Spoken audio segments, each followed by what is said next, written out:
Kalau gua saranin sih jangan terlalu terikat sama karakter-karakternya, terutama karakter yang kelihatan songong sama Takato. Karena 99% karakter itu pasti bakal mati.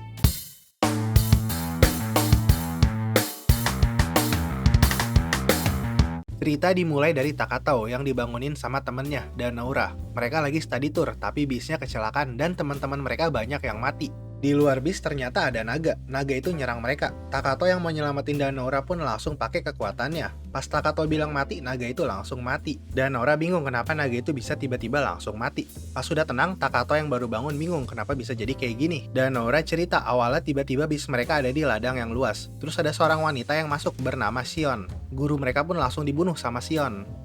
Shion bilang dialah yang memanggil para murid itu ke dunianya. Tujuannya untuk membuat murid-murid itu menjadi penyihir. Shion memberikan semua orang kemampuan khusus. Di saat itu Danaura nanya kenapa dia nggak bisa lihat kemampuannya dia. Shion bilang beberapa orang emang ada yang nggak dapat kemampuan apa-apa. Dan kalau ada yang gagal jadi penyihir hebat, Shion akan mengurungnya dan menjadikannya bahan pemasok aliran sihir. Shion bilang tes pertama mereka adalah kabur dari sini. Tempatnya naga bernaung. Shion pun langsung pergi. Salah satu orang di situ, Yazaki, langsung ngambil alih dan nyuruh mereka semua ngasih lihat kemampuannya. Danaura yang nggak punya kemampuan apapun langsung ngerasa dikucilin. Dan pas mereka mau pergi, Yazaki ngelarang yang nggak punya kemampuan untuk pergi. Yazaki dan orang yang berkemampuan lainnya pun pergi, sedangkan yang tidak punya kemampuan dijadikan umpan. Lalu nggak lama naga pun datang. Itulah ceritanya sampai saat ini.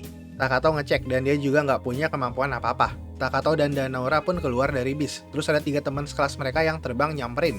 3 orang itu pun langsung niat untuk ngebuat Danaura jadi budak mereka. Salah satunya Higashida ngasih unjuk kekuatannya buat nakut-nakutin Takato dan Danaura. Takato pun langsung nyuruh Higashida untuk mati. Dan sekejap Higashida pun mati. Takato bilang kalau mereka berdua bergerak, Takato akan membunuh keduanya. Nah, itu chapter 1 dari manga Sokushichit ga Saikyo Sugite Isekai no Yatsura Gamarude Aiteni Naranai and Desuga. Kalau di bahasa Indonesia, kurang lebih artinya, kemampuan mati sekejap milikku sangat OP, tidak ada seorang pun yang mampu melawan. Manga ini adaptasi dari LN ya, dan cerita ini juga udah diumumin animenya. Kedepannya ceritanya akan ngasih lihat perjalanan Takato dan Danaura agar bisa pulang ke dunianya. Tapi tentu aja banyak halangannya, dan tentu juga yang ngehalangin akan mati seketika. BTW di chapter 1 kan dibilang kalau Takato nggak punya kemampuan apa-apa. Itu beneran ya, jadi dia emang nggak dapat kemampuan apa-apa dari Shion. Nah, terus kemampuan dia yang bisa bikin apapun mati dalam sekejap itu emang udah dia punya dari dunia aslinya. Oke, pas gue buat video ini udah ada 41 chapter. Manga ini masih ongoing dan kalau ngeliat dari LN-nya ceritanya masih panjang. Jadi sekarang gue mau review manga Sokushichit ga Seikyo Sugite Isekai no Yatsura Gamarude Aiteni Naranai and Desuga chapter 1-41. Jadi MC-nya punya kekuatan bisa membunuh apapun secara instan. Kalau temennya si Danaura itu dia bisa bela diri, dia lumayan jago juga. Tujuan mereka jelas, mereka mau balik ke dunia asal. Dari chapter 1-41 udah ada beberapa arc. Dan kalau gue simpelin formula ceritanya, bisa dibilang kayak gini. Jadi Takato dan Danaura mendapat petunjuk gimana caranya pulang. Mereka berdua ngikutin petunjuk itu, sampai ke tempat baru. Di tempat baru mereka nyelesain masalah. Kadang mereka nyelesainnya itu secara nggak sengaja. Dan tentu aja, cara nyelesainnya itu dengan si Takato ngebunuh musuhnya secara instan. Abis masalahnya selesai, mereka mendapat petunjuk baru. Gitu terus sampai chapter 41. Tapi di samping itu, mereka juga mendapat perhatian dari orang-orang penting di dunia itu, terutama para penyihir. Para penyihir pun berusaha buat ngalahin atau nangkep atau ngebunuh mereka berdua. Tapi, Takato udah terlalu OP, kalian jadi tahu sendiri lah akhirnya bakal kayak gimana. Nah, kurang lebih begitu arah cerita dari chapter 1-41. Dari chapter 41 mulai agak berubah karena Takato dan Danaura udah ketemu sama teman-teman lamanya. Tapi yang gue review itu cuma chapter 1-41. Jadi yang gue review itu perjalanan Takato dan Danaura yang tadinya cuma berdua sampai ketemu sama teman-teman lamanya. Kalau buat gue pribadi, cerita ini jadi guilty pleasure gue ya. Kadang ceritanya nggak masuk akal. Karakternya banyak yang nggak dipeduliin. Terus ada yang muncul di awal dan kelihatan penting, tapi habis itu nggak muncul-muncul lagi. Terus mungkin ada yang nggak suka sama manga ini, karena banyak dialognya dan gambarnya juga nggak bagus. Biarpun banyak negatifnya, tapi kayak yang gue bilang tadi, manga ini guilty pleasure gue. Jadi momen-momen simple kayak ada orang songong atau sok jago yang nantinya akan dikalahin sama si Takato sampai minta ampun segala, itu pas dibaca rasanya puas banget. Dan sampai chapter 41, korbannya Takato itu udah banyak dan beda-beda juga. Korbannya itu ada teman sekelasnya, terus ada karakter yang udah punya harem, terus ada penyihir lain, sampai ada makhluk dari dunia lain juga, dan masih banyak lagi. Karena korbannya beda-beda, jadi sampai chapter 41 belum kerasa bosen. Emang sih ngalahinnya caranya gitu-gitu aja. Tapi sikap dan perilaku korban-korbannya Takato itu beda-beda, dan itu sih yang menariknya. Kalau gua saranin sih jangan terlalu terikat sama karakter-karakternya, terutama karakter yang kelihatan songong sama Takato. Karena 99% karakter itu pasti bakal mati.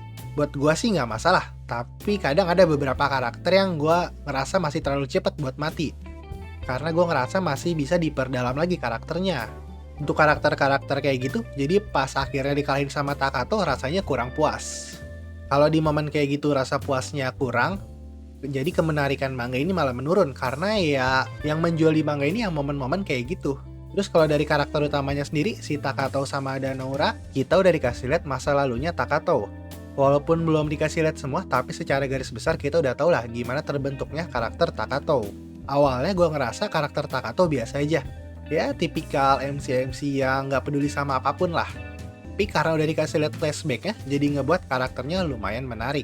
Kalau Danauranya sendiri yang kita tahu baru dikit. Dia itu lumayan jago bela diri, terus dia punya hantu pelindung yang mana itu adalah nenek moyangnya sendiri.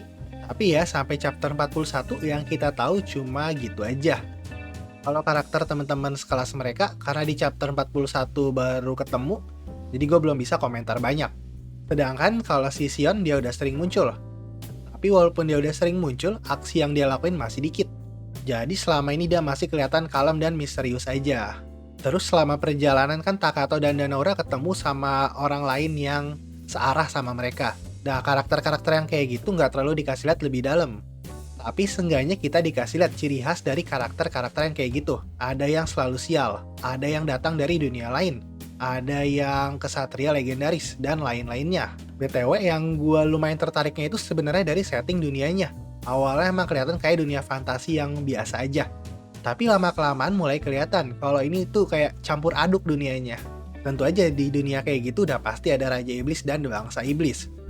Terus ada vampir, ada zombie, terus ada penyihir. Tapi ada juga robot dan AI. Sampai ada makhluk yang terlalu rumit lah buat dijelaskan keberadaannya. Sebenarnya dunianya jadi lebih menarik sih. Tapi kan semua elemen-elemen itu ngebawa subplotnya masing-masing ke ceritanya. Dan itu sih yang ngebuat ceritanya mulai kerasa ribet di chapter-chapter terbaru. Terus hal negatif yang paling besar menurut gue di manga ini tuh dari gambarnya. Gambarnya jelek. Kalau kalian udah nggak suka sama gambarnya dari chapter 1, jangan berharap gambarnya jadi bagus. Karena makin lama malah makin jelek. Jadi gue sendiri sih bener-bener baca manga ini karena ceritanya, bukan karena gambarnya. Bacanya di mana? Kalau yang fisik baru adanya yang bahasa Inggris sama Jepangnya aja. Kalau yang bahasa Indonesia, yang fisiknya belum ada yang terbitin. Semoga aja ya kedepannya ada. Kalau yang digital ada yang fan translationnya. Ada di Mangadex, tapi di situ adanya yang bahasa Inggris aja. Kalau yang bahasa Indonesia, gua taruh linknya di deskripsi. Kalian bisa langsung cek di deskripsi ya.